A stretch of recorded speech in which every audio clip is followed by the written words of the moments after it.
What is medical astrology? Astrology gets a bad name in the current context because a lot of times people either have demonized it, and that is an ill-placed demonization, or they understand it only to be horoscopes. But astrology is so much more complex than that. Join me this week as I sit down with Taylor Sappington as we talk about what medical astrology is and how it can provide insight into the inner workings of your body. Hi, I'm Adrienne Irizarry. I'm an East Asian medicine practitioner who is passionate about women's health and helping women to live their best lives. My goal is to put you in the driver's seat of your health, offering holistic solutions for a symptom-free life. Statements made in this program are for educational purposes only and not intended as a substitution for medical consultation or advice. We do not claim to diagnose, treat, or cure any diseases. This podcast is inclusive and welcomes all gender identities. The focus of the program is on biological function, and we will use the term women throughout, but it is referencing physiological and social challenges for biology, not identity. Come as you are, I am happy you're here and welcome all performances of identity. I hope you find something helpful in this show.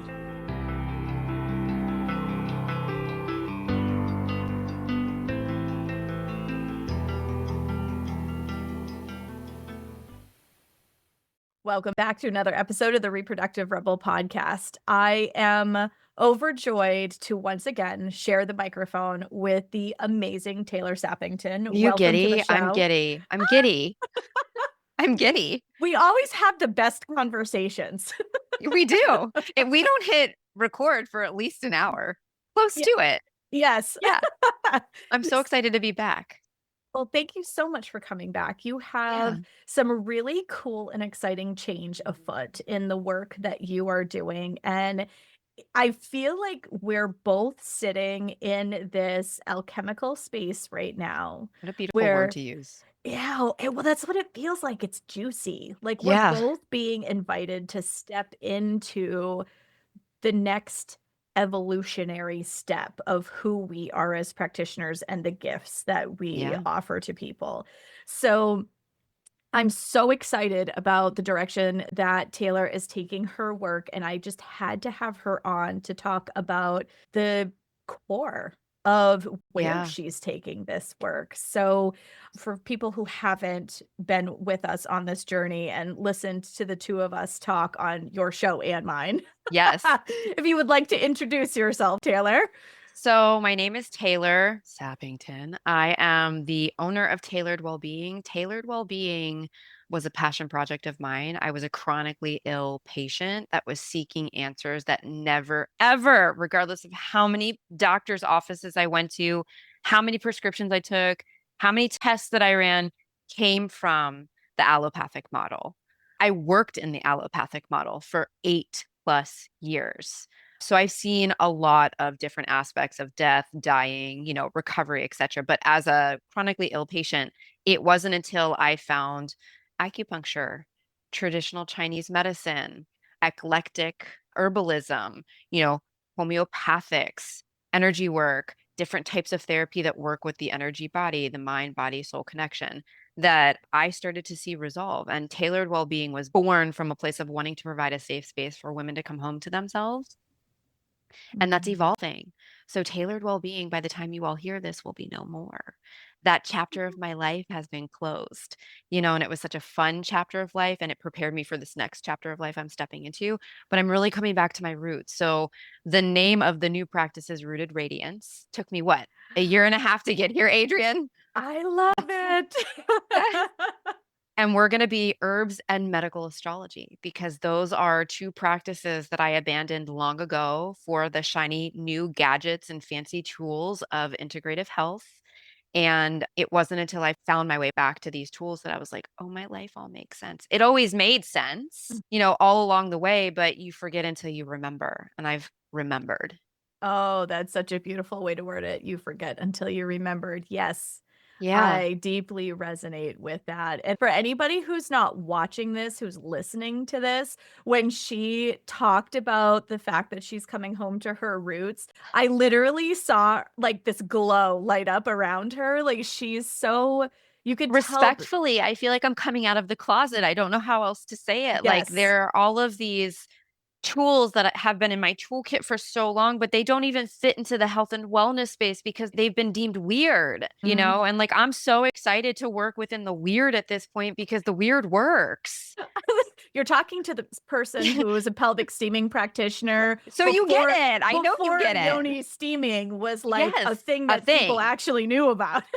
Yeah, I mean, and to your point, steaming is what brought me back into my body. Steaming is Mhm. what helped me build days into my cycle. Steaming is what alleviated a lot of the discomfort. I genuinely believe part of my work with you is what eventually led to the catalyst for me coming back to Taylor, if herbs work and steaming work, what are Mhm. you doing? Yeah. And why are you not using the tools at your disposal? And why are you relying on all of these overpriced, you know, misunderstood tools? Let's face it, we don't have standardization with these functional tests. And I don't know if standardization would work for or against us. Pardon me, we have standardization in the allopathic model, and I don't really think it works towards us, especially women, Yeah. females. But, working with you, I was like, I just had to have a lot of light bulb moments. I don't know what to say. Like your late 30s, early 40s, for all you women who are afraid of aging, oh my God, run towards it with fire under your feet because it's fucking amazing. Yes. I had a guest on this season and she was talking about it as the fire in her belly. And I was Yes. like, "Oh, I love that." I got goosebumps when she said it. I get Yeah. goosebumps every time I remember, Hmm. rekindle that same fire in my belly kind of Yeah. feeling. It's true. Like your late 30s, early 40s, and Amazing. They're we could do a hard. oh, they're hard. We could do a whole Yeah. show on that. They are hard. However, they are transformative. Hmm. And Alchemical. I, yes, Hmm. alchemical, and it feels like a phoenix rising. I'm Hmm. seeing it in my own work as well.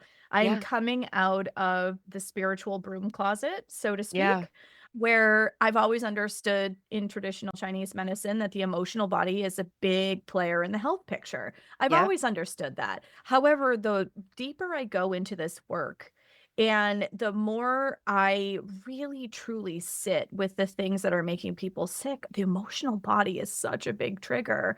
And we hold so much close to the vest and stuff into our womb space Yeah. that I can't not step into this next evolution of me and my work. And it's funny, you were talking about how this has come full circle for I Hmm. stepped into this work because of what was happening in your life. I resonate with that deeply because I Hmm. stepped into this work and became a fertility specialist because I was struggling and I couldn't get answers. So many of us who are on these healer journeys or are working in this as healers come from this. I'm having a struggle. I can't find answers. I want to be the resource that I can't find. And then as you do work over a long period of time, you've worked with several hundred people, so on and so forth, all of a sudden you start seeing certain patterns Hmm. emerge, certain things emerge. You do that spiritual awakening within yourself, and you're like, wow, I could really take this to a completely different place. The world needs this to look a different way in order for me to not only feel like I'm fulfilling my soul's journey, but also to meet what the needs of the general public are right now. And that's where I feel like my tools have gone with Rebel Remembered, rebranding my holistic women's health practitioner program to Rebel Rising. Again, rising from the ashes, right? We're Yeah. burning away this old story, this old narrative. My son, the birth of my son, completed Hmm. that circle for me.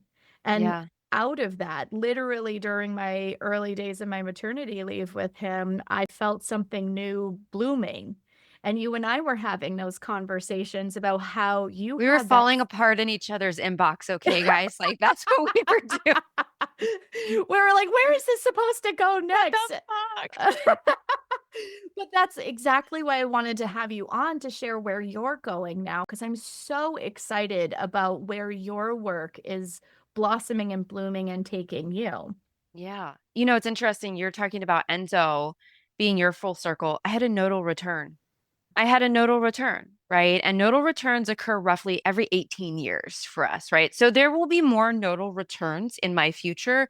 I now just have the information, knowledge, and thus power to know how to navigate them in a way or prepare to navigate them in a way that they don't totally crush me because this nodal return crushed me. It was rough. Okay. Holy cow. My north node is in Aries. So your north node is a point in your birth chart where you grow into your north node. It is a place where your soul is seeking to expand its knowledge base, right? It's like you're constantly in the classroom of your north node. And Aries is the infant of the zodiac, right? So the innovator, the action taker, the get off the bus and don't look either way, just go kind of kid. Like that's the, but Aries can also be very like, it's all about how I take care of me and what I'm doing to prioritize me and how I support me. My South Node is in Libra. Libra is all about, we've had so many conversations about this, Adrian, right? Like Libra is all about prioritizing others' needs and supporting in the background, making sure other people's, expectations are fulfilled and supporting the fulfillment of those expectations. It's really all about a bit of self-sacrifice, a bit of codependency and the lower octave unhealthy expressions. And in today's society, I'll call 'em like, hello, I was codependent, people pleaser. Like it was awful. Business, personal, romantic. And this nodal return was like, I almost felt like life was like rudely shutting the door in my face. Thank you. And was like, you're gonna get it this time. I'm going to rip everything that doesn't serve you out of your life in a really, what seems like tragic but poignant way. And you're going to grow into yourself because you're halfway through life and we don't have time to fuck around. Let's go. Yeah. Oh, I resonate with that. Yeah. So that's how astrology made its way back into my life. My life was falling apart, and you and I had talked about babies. Babies just didn't land in my sphere and where I am. And even my birth chart speaks to like, hey, you did your baby thing. You have your son. You're going to pour all of your resources into him. But an overarching theme in your life is learning how to prioritize yourself and your needs first so that you can pour into other people's cups. And a Mm. baby just didn't fit that narrative for me or the picture for me, right? But I think they can both be equally as potent in like really refining boundaries and really refining focus because Mhm. we've seen that in you and the trajectory you're taking. So my life falling apart is what led me back to astrology Mm. and really like diving deeply, pardon me, into the study of it. And like, astrology, you just have those light bulb moments where you're like, "Well, makes sense. Why have I not been using this all along?" Yeah. Absolutely. Absolutely. And so I want to take that a step further Yeah. because astrology isn't just horoscopes, okay? And a lot of people think that it is. Astrology has a very rich history Yes. and a very dynamic and very important Yeah. role that it has Mhm. played in society at large. I mean, you can see it in the way that Mayans looked at the stars. You can see it in the way that, if you were to look at like It's found in the Western. Bible. I find that, Mhm. I say this respectfully and not to cut you off, like, but I Yeah, find that there's a lot of demonization of astrology through religion. there It's is. not predictive. It's cycles and patterns. It's not guesswork. It's math. And if you read scripture, what did the three wise men follow to Stars. find their way to the birth of, Jesus, right? Like, hello. So, like, it is found, there's an entire sector of astrology called Christian astrology, right? So, it is not, I think it's fun to get on Instagram and be like, oh, if you're a cardinal sign or if you're, a fixed sign or if you're immutable, like, they're fun, they'll catch your attention. And a lot of it lands and resonates because they are parts of your person, like whatever the sign is that they're talking about. And that is only like one very small slice to a very large pie. When you take the math that is astrology and you understand the practical application of it, you realize that it has just been watered down and watered down. And it's a sophisticated tool. It is. It's Yeah. really cool. Like, you can see so much of the dynamic aspects Mhm. of who you are in your chart, the way that your chart lays out, it can give you insight into areas where your body may need a little more love and support, or certain patterns that you have leanings towards. And it almost feels like it's kind of like when I sit down and I talk to people and I use my traditional Chinese medicine foundation, and people are like, "How did you know that I have sleep problems?" And it's like, because there is a pattern Yeah. there, and I see the pattern based on our conversation. And so, like, Mhm. they think it's magic, but it's not. It's just pattern recognition. Mhm. And medical astrology is very much the same way, where there are certain patterns that you see in different signs, in different houses, and when Mhm. things line up certain ways, Mhm. it can give you insight into relatively predictable outcomes. Yeah. It's interesting. Medical astrology was a comprehensive medical system through the 1700s, Yep. right? And unfortunately, we can talk about this a bit, but threats of profit is Mm. essentially what led to its demise, if you will. But the chart, so the only people that had their birth time were the royals, the Mm. people of, higher echelon in society. So for us paupers, if you will, like the civilians of society, they didn't necessarily utilize a natal chart as we know it today with the specification of the birth time, location, etc. They used what is called decumbiture. And decumbiture was all about the application of a chart at the time bed lying or a disease set in. They could identify that time and your disease got its own astrological chart. And through that astrological chart of the bedline or the disease, they could then discern what was needed to treat with, sympathy or what's called antipathy, right? In opposite or in the same of. Oftentimes we use in medical astrology in the way that it pairs with herbs, you use the same herbs to fortify the organ system and you Mhm. use opposite herbs to address the symptoms. Fascinating. And it works, Mhm. so it was a comprehensive medical system until the 1700s. And the original doctors, which were the herbalists, nobody's ever going to argue with me about this because they were like in all cultures, the Yes. herbalists were the practitioners, okay, Yes. that worked with the people. But the herbalists would pair, especially in like in England, if you will, London, that area, they would pair, like we were talking about before we hit record, local herbs grown in the area with a decumbiture chart and they would write it out in plain English. So this is something that they did to go against the Mm. establishment too. They would make everything accessible and understandable by the general populace so they could buy the herbs, understand the prescription, read the decumbiture and treat themselves. And that's medicine, guys. Like Mhm. knowing how to read your chart, knowing what placements to look at, knowing what herbs to use, knowing what homeopathics to use, knowing what foods that serve you, and then applying based on the season of your life, that's medicine. That is the original medicine. So, medical astrology was a comprehensive medical system until the 1700s. And that's when prophets, started to become threatened. And decumbiture charts they date back to BCE. So, Yeah. this whole like, yeah, well, it's medicine. No, it's 200 years old. We're talking about like thousands of year old systems that we practice here, not the 200-year-old system that we think is medicine today. I mean, and like you and I've said before, and we did say this before we hit record, is that, the acute traditional system of today is just that. It does very well with acute stuff. Trauma medicine's Mhm. amazing in the US. Yeah. But, like, if you're talking about patterns that are happening over long periods of time, I see it every day in my practice with people who are prescribed birth control pills to quote unquote solve and fix, and I'm still using air quotes because these words make me cringe to say them, period problems. And it's like, no, it doesn't actually fix anything. I have clients who will work with me and they'll end up going to an OBGYN for an annual and then they'll go Mhm. back in a panic because the white coated person told them that they have a thickening of their lining or they have this or they have that or whatever. But, they've had a biopsy, they've had a LEEP procedure, they've had a colposcopy, they've had whatever, and their tests are fine. But because of this thing, they either need to have a hysterectomy or they need to, you know what I mean?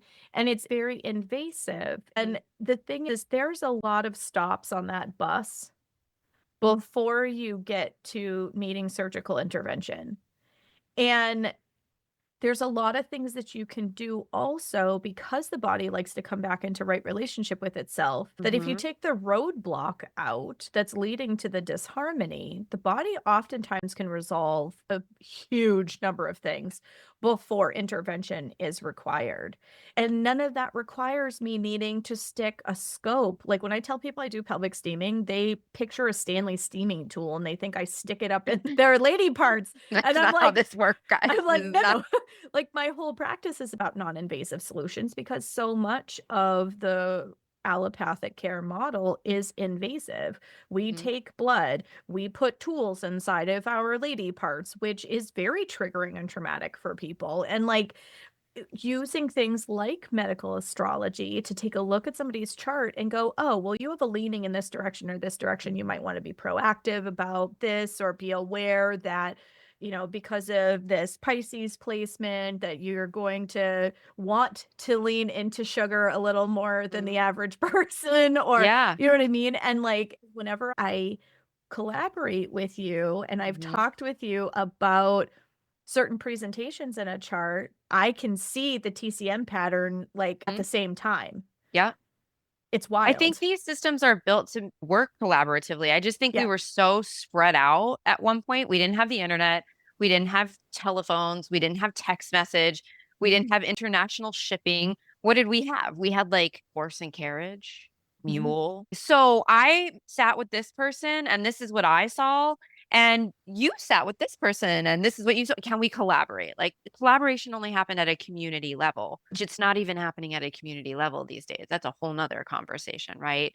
Yeah. But the internet is a beautiful tool because I can go find another practitioner who has, like yourself, a wheelhouse of expertise outside of my own and be like, here's what I'm seeing and here's what I want to do. What do you think? And you can be like, yeah, I see that. I see that. I see that. And here's what I would do differently. Like it's Mhm. beautiful to be able to collaborate on care, for people using two separate systems that basically tell you the same story and are geared towards the same outcome, but they do it in a different way, you Mm. know?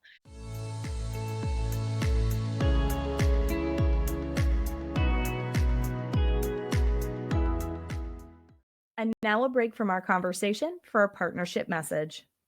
You've been told to hustle, grind, wake up early, and do more. But here's the truth: rest is the most productive thing you can do. And the right kind of rest starts with Sia Silk Sleep Mask, your new sleep sanctuary. I've tried so many sleep masks and I thought I just had to deal with the discomfort of slipping straps and light still getting through. But then I found this one and I'm never going back. Made of 100% mulberry silk, it's the only mask that creates total blackout with its comfortable oversized eye cups that don't smush my lashes while feeling weightless on my face. My sleep, next level. This isn't just a sleep mask, it's an investment in your nervous system. Sia Silk is a women owned small business committed to high quality and sustainable luxury. Check out the show notes for the link to grab yours and rest like you mean it. And now, back to the show.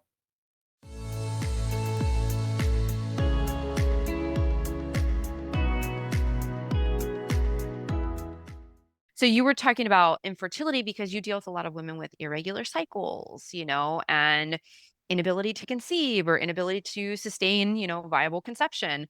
When you look at the wheel of your, like if somebody has never seen an astrology chart, like you go to a place like astro-seek.com or like AstroDent, you put in your birth information. They even give you a little box that says unknown time. It's really ideal to know your time. If I don't have someone's time, I'm running it off of a 6 a.m. or a 12 p.m. perspective. Like I'm Yep. just going to try generalization, right? But you put in your birth date, your time, your location. It's usually going to pull up in a Placidus system. So that's the fun thing about astrology. There are different systems of Mm-hmm. astrology. Yep. I read Placidus and whole sign. I do not read Vedic. Vedic is a whole nother animal in and of itself. And I find Yeah. Vedic to be a little more predictive, Yes. right? And the placements look a little different, right? But typically, I say Vedic is very real talk, like almost to an abrasive point. Taurian sun in Vedic. I'm like, I don't see it, but I got you, like, so you pull up your chart and you'll be able to see there's a wheel and there's 12 slices of the pie on your wheel. And each slice of the pie on the wheel has an annotation on the inner circle, 1, 2, 3, 4. Any house in your birth chart can potentially catalyze a symptom physically and physiologically, right?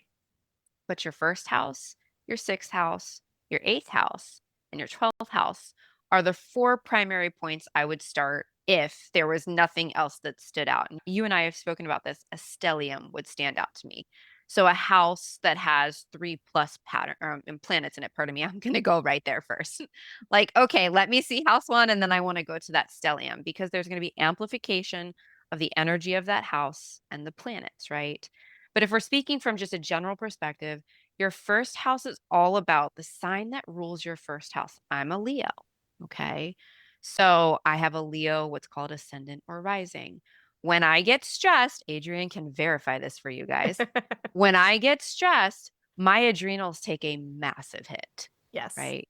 So my body predominantly processes stress through the adrenals. This might sound funny to some people, but let's just say you were a Virgo ascendant or first house. Your stomach, I should say small intestine, is going to take a huge hit, right? If you're a Cancer and in your nervous system, because Virgo is ruled by, Mercury. But if you're a Cancer in the first house, it's going to be your stomach and your breasts, your hollow organs. So, like, every sign has a personality and organ systems which they oversee.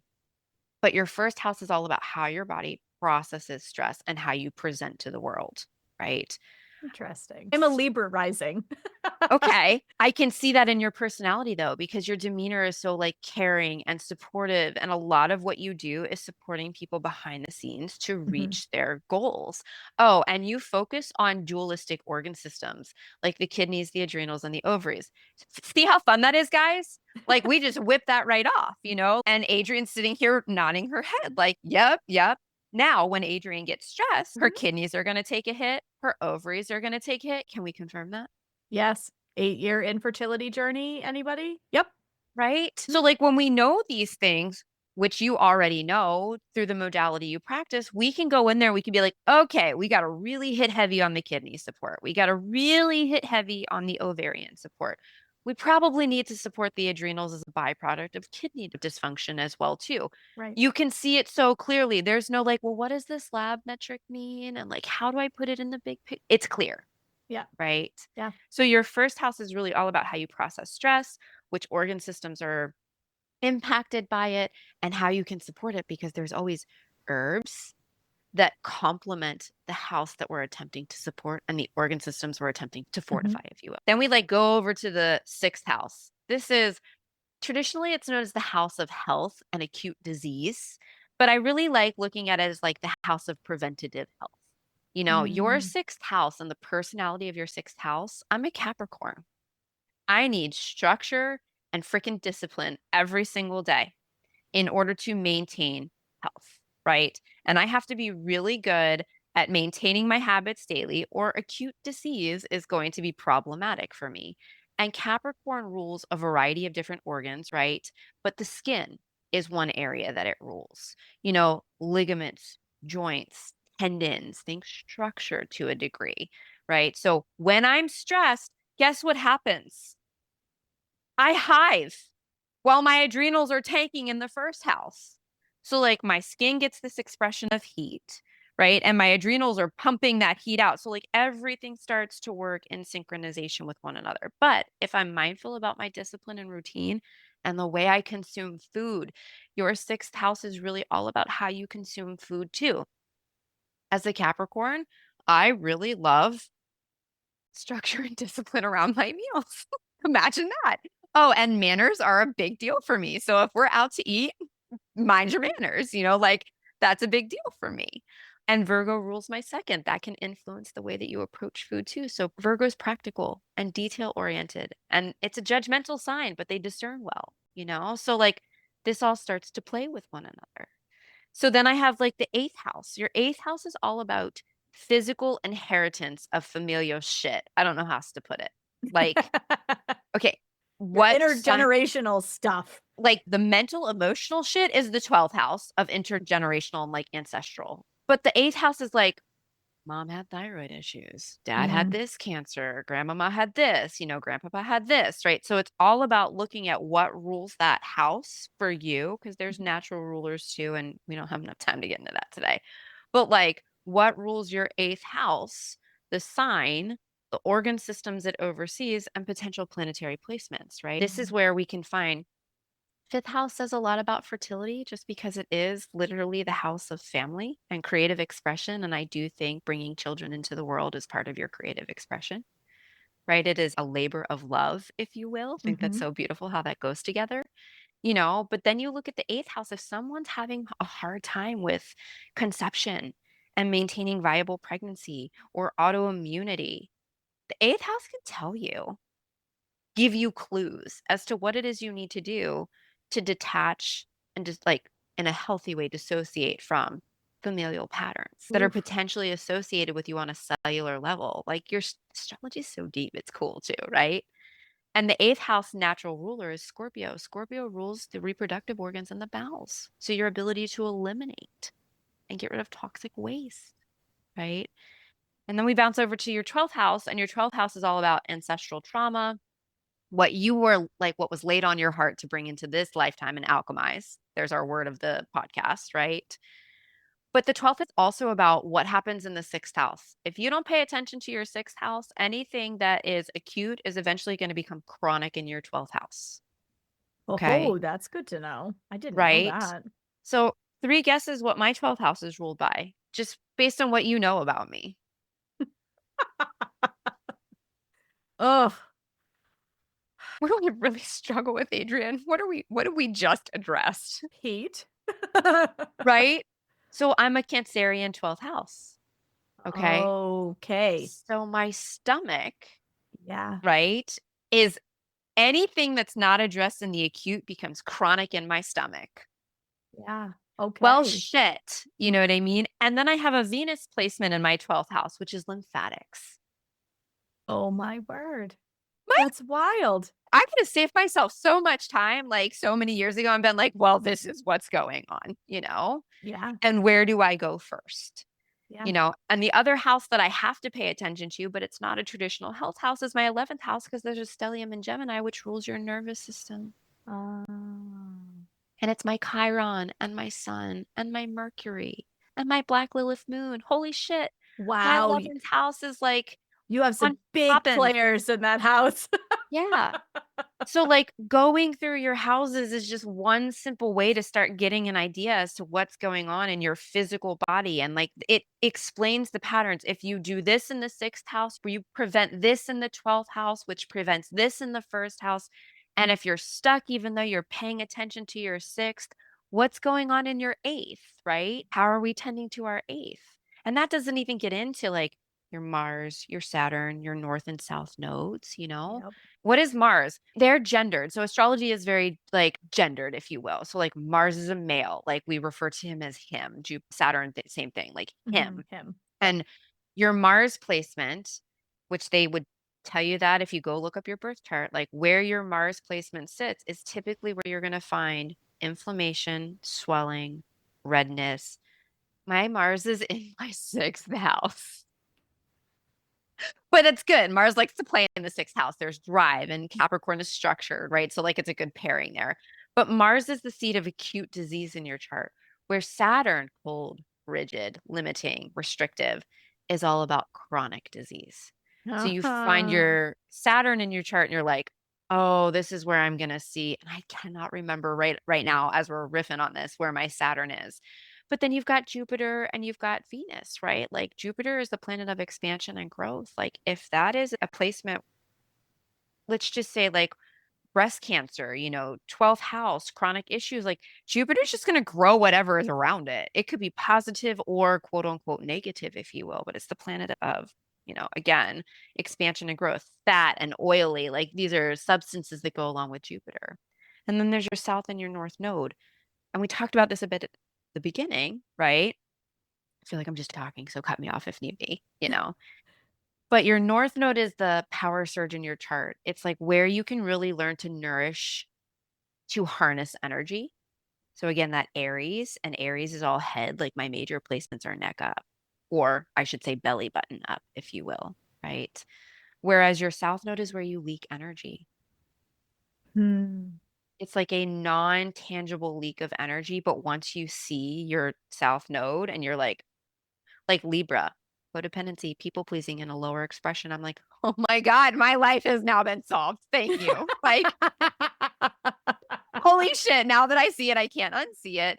And boundaries aren't bitchy. I'm here to learn that in this lifetime. Boundaries aren't bitchy, and me before we, unless it's an emergency, it's not bitchy, like I've Yep. done the whole play behind the scenes. I've probably burnt myself out with that. Hello, this whole last, 3 years has been that learning that lesson. Hmm. Your birth chart can literally lay out for you in plain English where your primary issues are, what aspects are contributing to that, and what you need to do consistently. Health is a ritual, people. It's not something you do for 3 months and then you jump off the boat. Health is a ritual in order to get yourself in a place, in a space where you're like, I don't really feel like I need to go to the doctor. Oof, I feel so seen right now because you're like talking about the Mars and the Saturn placements, and Yeah. I was like, oh, both of mine are in the second house and in Scorpio. So, Adrian having a hard time Okay. conceiving a Makes a baby. whole lot of sense. I should have just had you look at my chart and be like, so why am I having this issue when everything else is in alignment? And Scorpio is a water placement, right? It's the strongest constitution of all the water placements, but water placements amplify what's in their environment. So, water placements have a tendency to be unboundaried. Water placements have a tendency to, and if you think about the natural ruler of the second house, it's Taurus, right? Aries, Taurus, right? So that's metabolism and thyroid. That's stagnation. That's density. That's metabolic maladaptation. Oh, wow. So Taylor just described me. Be- because I've had to actively work at a Yes. thyroid that stays in the normal zone, but Mhm. likes to hang out on the lower And I end imagine of when my you're range. stressed, it dips, It tanks. Yep. right? Yep. So like when you look at that, like that makes a whole lot of sense. And with Scorpio, you're going to amplify. It's just going to magnify what's going on in that house. People with prominent water placements have a tendency to be really sensitive to their environments too. Yes. Like, like environmental toxins, mold, the energy in the environment, heavy Yep. water placements, you need to go dispel negative energy through water. Like that's how your body's going to Yes. process negative Y- energy. Yes. I have to be by Baths, water. It ocean, totally calms my a nervous fountain system in your down. house, Yep. Yep. So like water is a really important element when you look at, because you've got heavy air in your chart too, and air Oh, makes you yeah. heady. And it's a beautiful headiness. We've talked about Aquarians, like they're the people I need to like. I'm like, I don't care if you're walking while you eat. That's what I need you to do. It's going to get you back into your body, you Yeah. know? Yeah. So this is why steaming was so beautiful for me Hmm. because I'm an Aquarius sun and moon. Yeah. And I'm a Libra rising. So talk Yep. about all that air, shall we? Yeah. And one of the most beautiful things about steaming for me is it brought me out of my head into my body. That's how I've explained it to my clients. It And gave me it's this warm. embodiedness. It's warm Yes, and moist, and it's air warm. can be warm and moist, but tend to dry. Yep. So it probably balanced that constitutional or that elemental presentation in your ecosystem. Yeah, it was like magic for me. I felt Uh-huh. like so many things like snapped into place. And yeah, I look at how my family recreates in the summer, and we now have a campsite that's along a river. And Hmm. like just literally sitting on the little front porch outside of the camper, just Hmm. I don't have to do anything except listen to Yeah. and watch the water move.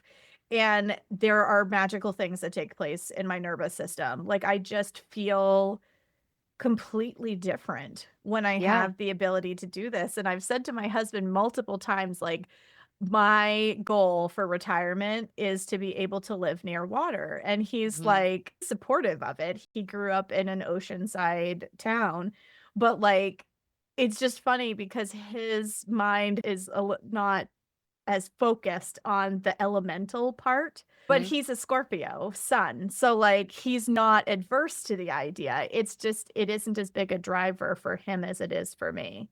Right. But no, It's you were talking about the 6th house. My yeah. Chiron is in Taurus is in my 6th, and my Chiron placement is there. Okay. So like Taurians are very resource motivated. They're very habitual.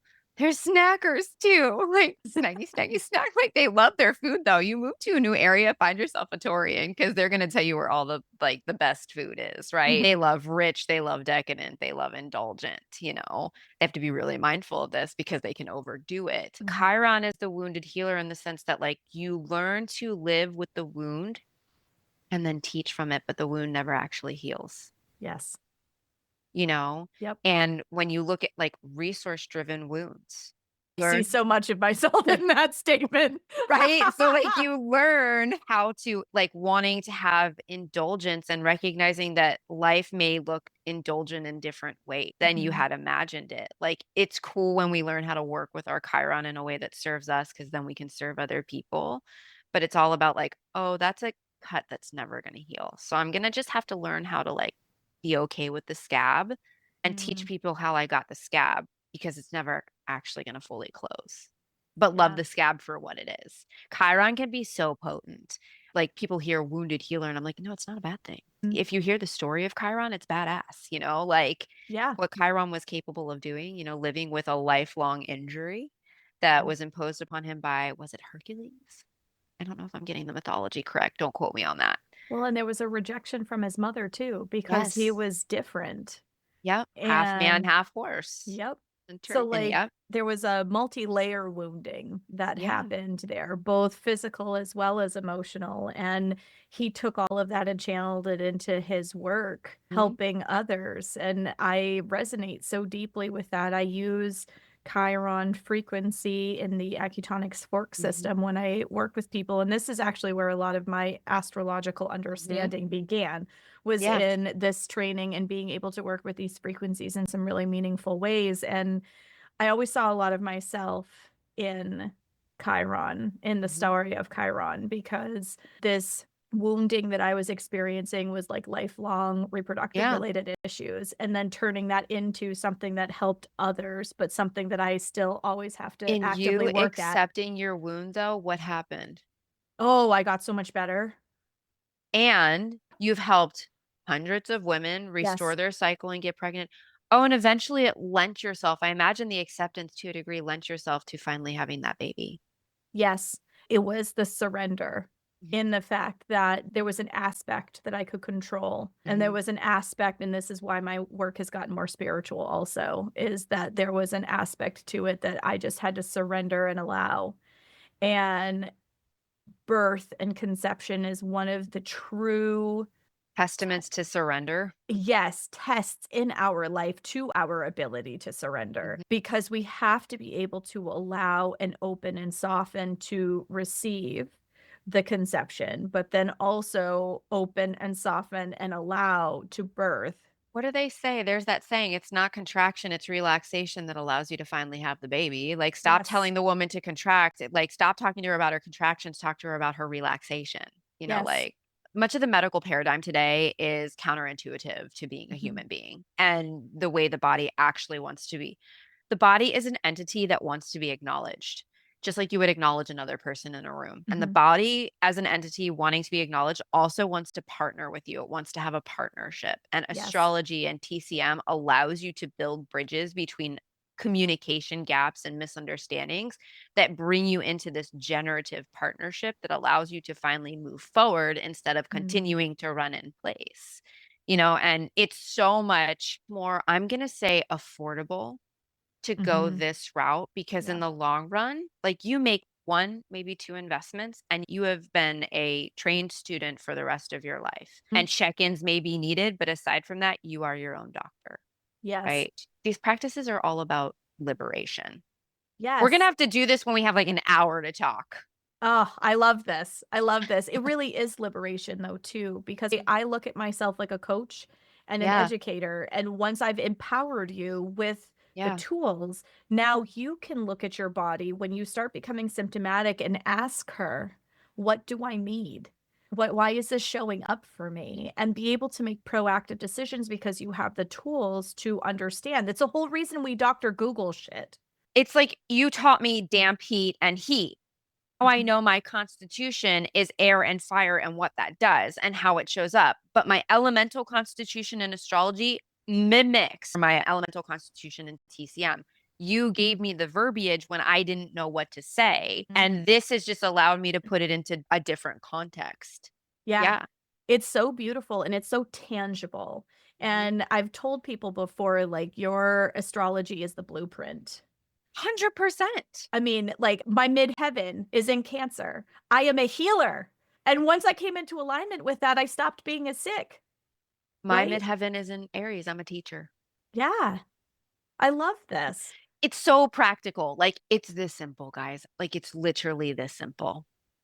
It It is. does not need to be more complex than what we're talking about here. It is so simple.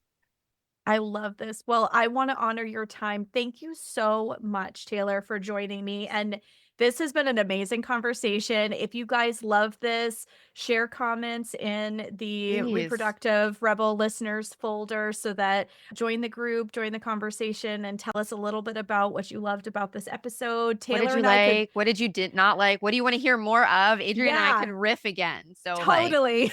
yeah, we could do a birth chart read. Maybe next time we like pull your chart up. I don't know if we could make that possible in some way, Oh, yeah. but like, yeah, we could do a birth chart read and just compare notes. So Yeah, thank you so absolutely. much for having me on, for allowing me to spread my wings in this new chapter of life. I really appreciate you supporting me, rooting for me from the other side of the internet. Guys, we are internet friends. One day we will be real life friends. I consider it real life anyway, but we'll meet eventually. Just thank you. So much gratitude.